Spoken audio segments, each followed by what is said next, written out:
ओहो, देखो तो इन दोनों को जरा सी भी शर्म नहीं है। मैनेजर खुद इन्हें बाहर जाने के लिए कह रहा है और ये है कि बाहर जाने को तैयार ही नहीं है।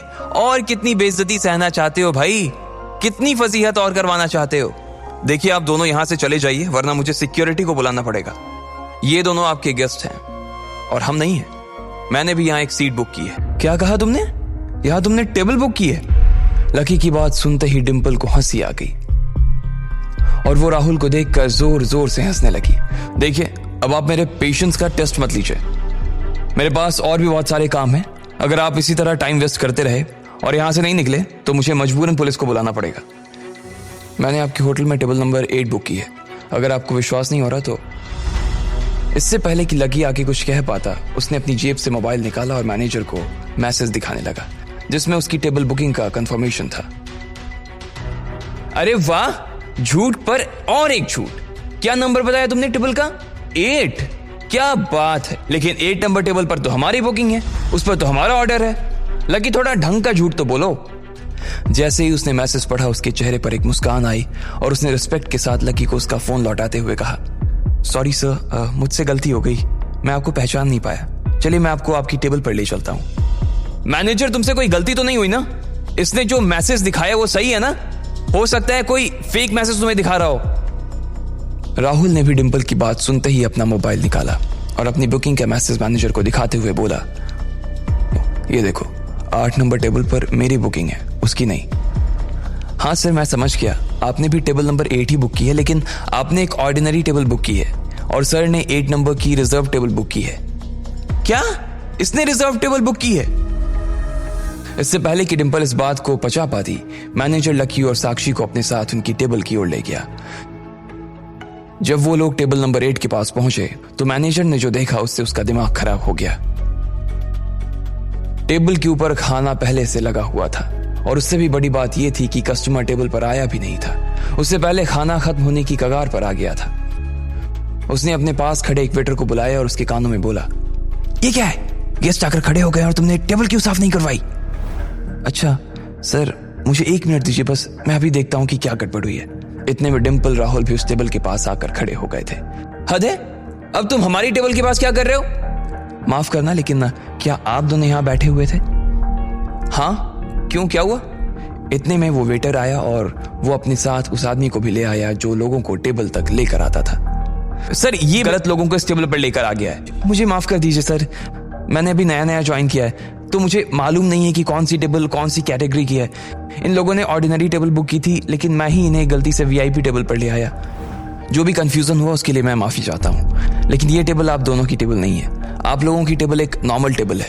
अब क्योंकि इस टेबल के गेस्ट आ चुके हैं इसलिए आपको अपनी टेबल पर जाना पड़ेगा सर। हमारा खाना यही है तो हम यहीं पर बैठकर खाएंगे। हम इस टेबल से उठकर कहीं और जाने वाले नहीं है। ठीक है तो फिर, लेकिन मैं आपको पहले ही बता देता हूं कि वीआईपी टेबल का रेट ऑर्डिनरी टेबल के रेट से ज्यादा है। होने दो, हम यहां खा सकते हैं तो हम क्यों ना खाएं? पैसों की हमें कोई परवाह नहीं है। वैसे हमें और कितना रुपया ज्यादा देना पड़ेगा? राहुल ने हिचकते हुए कहा, सर आपने जो अभी ऑर्डर किया है इसका 5,000, 1,000 रिजर्वेशन का, बाकी 700 वीआईपी का, और जो बैंड आपके लिए अभी बजा कर गया उसका 2,000 और टेबल वेयर का 1,200। मैनेजर सिर्फ इतने पर ही नहीं रुका था और वो सारी चीजों को जोड़कर राहुल का टोटल लगभग 15,000 के आसपास बैठ गया था। चलो किसी नॉर्मल टेबल पर ही चलते हैं। राहुल ने डिम्पल के कानों में फुसफुसाते हुए कहा, अरे बाबू यहाँ पर बहुत अच्छा लग रहा है तो यहीं पर खाते हैं ना। चलो डिम्पल, प्रॉब्लम हो जाएगा। राहुल ने फिर से उसे प्यार से फुसफुसाते हुए कहा, अरे अभी आप हैं तो क्या प्रॉब्लम होगी? डिम्पल ने कहा, देखो मैं तुम्हें आखिरी बार समझा रहा हूं, तुम्हें चलना है तो चलो वरना मैं जा रहा हूं। जब डिम्पल को उसकी कही बात फिर भी समझ नहीं आई तो राहुल बिना उसकी परवाह किए वहां से निकल गया। अब टेबल के नजदीक सिर्फ डिम्पल ही खड़ी थी और उसके पास चुकाने के लिए पैसे नहीं थे। आसपास के लोग उन्हीं को घूर कर देख रहे थे।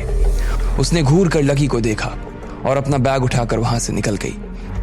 इसके बाद मैनेजर ने तुरंत वेटर को टेबल साफ करने का इशारा किया और रिस्पेक्ट के साथ लकी और साक्षी को उनकी जगह पर बैठाया। फिर उनके लिए अलग अलग तरह की महंगी सी महंगी डिशेज मंगाई गई। वो बैंड फिर से आया और उनके लिए संगीत बजाने लगा। जब तक लकी और साक्षी खा रहे थे तब तक दो वेटर सिर्फ उन्हें सर्व करने के लिए ही वहीं पर खड़े हुए थे। इधर साक्षी का भी वही हाल था जो डिम्पल का था। उसके मन में भी लकी के लिए कई सारे सवाल थे जिन्हें वो पूछना चाह रही थी, लेकिन उसे हिचक हो रही थी। उसे लग रहा था कि लकी कहीं जोश जोश में अपना ही नुकसान ना करवा रहा हो। क्या हुआ, तुम खा क्यों नहीं रही हो? लकी, पहले तो तुम ये बताओ कि तुम्हें यहाँ पर ये टेबल कैसे मिली? क्या मतलब कैसे मिली? मैंने टेबल बुक की है, अभी तो मैसेज दिखाया था मैनेजर को। हाँ वो तो मालूम है, लेकिन तुमने इतनी महंगी टेबल कैसे बुक कर ली? अभी तुमने सुना नहीं, वो मैनेजर राहुल को इस टेबल के पैसे जोड़कर बता रहा था। लकी, तुम सच बताओ, तुमने ये टेबल कैसे बुक की है? अरे चिल बाबा, तुम खाना खाओ ना, मैं देख लूंगा। मैंने कहा है ना कि मैं तुम्हें एम्बैरस नहीं होने दूंगा। देखो लकी, अगर तुमने मुझे नहीं बताया ना तो मैं यहाँ से उठकर चली जाऊंगी। लकी समझ गया था कि अब वो साक्षी को सच नहीं बताता तो वो सच में उठकर चली जाती। अब ऐसे में लकी क्या करने वाला था? क्या वो साक्षी को सच बताता या फिर कोई दूसरा झूठ बोलकर बच निकलता? क्या होगा जब डिम्पल कॉलेज में सबको ये किस्सा बताएगी? इन सभी सवालों के जवाब जानने के लिए नीचे दिए गए लिंक पर क्लिक करके इंस्टॉल कीजिए पॉकेट FM और फ्री में सुनिए दुनिया भर में हंगामा मचाने वाली ये जबरदस्त कहानी इंस्टा मिलियनेयर।